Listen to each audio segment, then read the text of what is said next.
വിമാനാപകടത്തിൽ മരിക്കുമെന്ന് 3 തവണ സ്വപ്നം കണ്ട ഗായകൻ യെസൺ ഹിമെനസ് വിമാനാപകടത്തിൽ മരിച്ചു.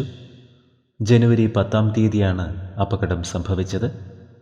സംഗീത പരിപാടിയിൽ പങ്കെടുക്കാൻ പോകവെയാണ് അപകടം. കൊളംബിയൻ പോപ്പ് താരമായ യെസൺ ഹിമെനസിന് 34 വയസ്സായിരുന്നു.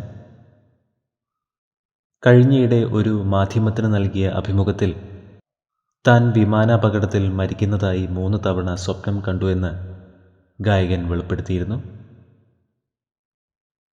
പിന്നാലെ സംഭവിച്ച ഈ അപകടം താരത്തിൻ്റെ ആരാധകരെ നടുക്കിയിരിക്കുന്നു. വിശ്വസിക്കുവാൻ കഴിയുന്നില്ല എന്നാണ് ആരാധകർ സോഷ്യൽ മീഡിയയിൽ കുറിക്കുന്നത്. യെസൺ ഹിമെനസിന് 34 വയസ്സായിരുന്നു. ആത്മാവിന് നിത്യശാന്തി ലഭിക്കട്ടെ എന്ന് നമുക്ക് പ്രാർത്ഥിക്കാം.